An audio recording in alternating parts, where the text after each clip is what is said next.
আপনি মুখ্যমন্ত্রী তো একটু আগে মাথা ভাঙাতে ফপসো লোক হয়নি, প্রধানমন্ত্রীকে বলছে সালা, একটু আগে বলছে।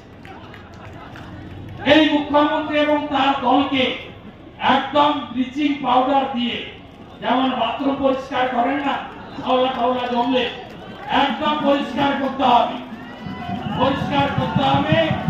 এবং হবিবপুরের বিডিও সাহেব আর মাননীয় এসপি মালদা, আপনারা একটু নিয়ম কানুন মেনে চলুন,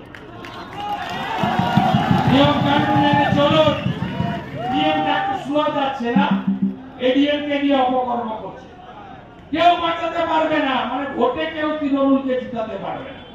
আমি বলে গেলাম দক্ষিণ মালদাতেও থার্ড হবে, উত্তর মালদাতেও তোলামূল থার্ড হবে, লিখে রাখুন আমার নাম। আমি 3 বার কাউন্সিলর হয়েছি, কলেজের কথা ছেড়ে দেয়, 4 বার দিয়েছি, 3 বার এমএলএ, 2 বার এমপি। আমি আপনাদের বলে যাচ্ছি, মালদাটা আমিও খুব একটা খারাপ চিনি না, আমারও প্রচুর কানেকশন আছে। তোলামূলের অবস্থা এত খারাপ, কল্পনার বাইরে। লোক দেখলেই বলছে চোর যাচ্ছে, তৃণমূলকে দেখলেই বলছে চোর যাচ্ছে। এরা কি কি খায়নি, বালি খেয়েছে, কয়লা খেয়েছে, গরু পাচার করেছে, আর এখন ডিয়ার লটারি দেখেছেন তো মাল।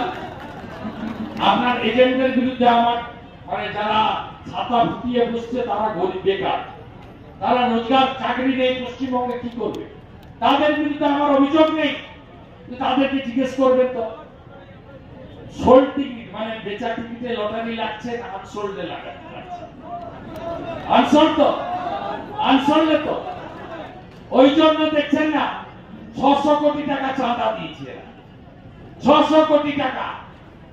আর 13 বছরে শিল্প নাই, চাকরি নাই, কি দিয়েছে জানেন? 21,000 নতুন মদের দোকান, এইটা দিয়েছে পিছিয়ে আমাদের।